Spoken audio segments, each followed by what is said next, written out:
60 বছরের মানুষ আমি কিন্তু এখনো বাঙ্গা বাঙ্গিত গেছি না। আমার কথা হইলো যৎকান সইয়া সইয়া আমি যৎকান উন্নয়ন করতাম পারি, কিন্তু আমার যদি আপনারা বাধ্য করেন আমি কিন্তু আর আগামীবার এমপি হইবার লেগে না। আপনারা মনে করেন না যে আমার ভোটের চিন্তা আমি করি যে আগামীবার নিয়ে এমপি দিব। আমি কিন্তু একবারে ইউনের মতো আগামীবার মনে হয় না আমি আর এমপি তাই করিয়া, কিন্তু এই 5 বছরে আমি যা ভারী খামড়াই তুই যে নিজা যাতে মানুষে বুঝে যে কিছু বালা মানুষের এলাকায় লোক নাগাদ মাদক আমি কইয়া গেলাম। আপনি কিন্তু পরে প্রশাসন ফাটাই আমার এই ক্ষমতা আছে কিন্তু না, আপনি বুঝতেছেন। আপনারা যারা মালিক আছে আমার কেন 80 লাখ টাকা গেছে, 81 লাখ টাকা গেছে, এটা আমার বহুত কষ্টের পয়সা গেছে।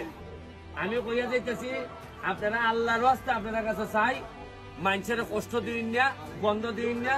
আর আপনার ফিসের মধ্যে এটা গন্ধ আপনার তো লাগে না না এখানে কোন জিনিস নদী পড়বে না। আপনার বিল্ডিং এর জিনিস আপনারা নিচে থাকবো। আপনারা যেভাবে বাসা বাড়ি হয় বাসা বাড়ির ভিসিটা কিন্তু সব বাসা বাড়ির ভিসিটা নদী আছে নি চলে কেমনেরা সিস্টেম করলে আপনারা চাইতেছেন মাগ না আইতেন যে সব ফালাই দিতাম নদীর। আর 2 বছর পাইলে আপনারা বিল্ডিং এখানে আইন নিলাম, আর 2 বছর পাইলে এরা এখানে আইন নিল না। আর ড্রেন ড্রেন ট্রেন এটা পৌরসভায় বুঝতো আপনার কাছে ট্যাক্স নেই, পৌরসভায় দিব আপনার ট্যাক্স দিয়ে ড্রেন দিয়ে দিব, আপনি এইদিকে লাইন নিবা। কিন্তু নদী নষ্ট করার কোন আইনে আপনারা কিন্তু পরে পানিশমেন্টও করবা।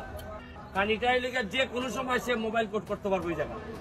আর আপনারা দেখুন ওই যখন এই বিল্ডিং এর মধ্যখান পর্যন্ত পড়ছে, তারপরে আমি মনে করি তা নিজের মানুষ সব আমি সইয়া সইয়া করতেছি আস্তে আস্তে মানুষের ক্ষতি না করিয়া।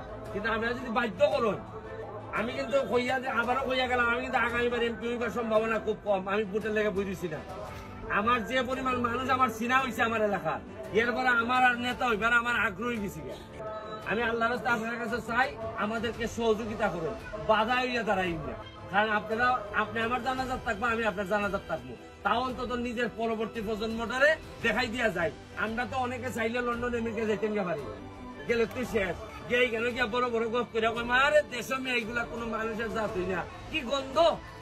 কিন্তু কিছু মানুষ তো থাকতে যাইবো, আমরা পরবর্তী প্রজন্ম তো বাংলাদেশে থাকতেইব। ঠিক আছে।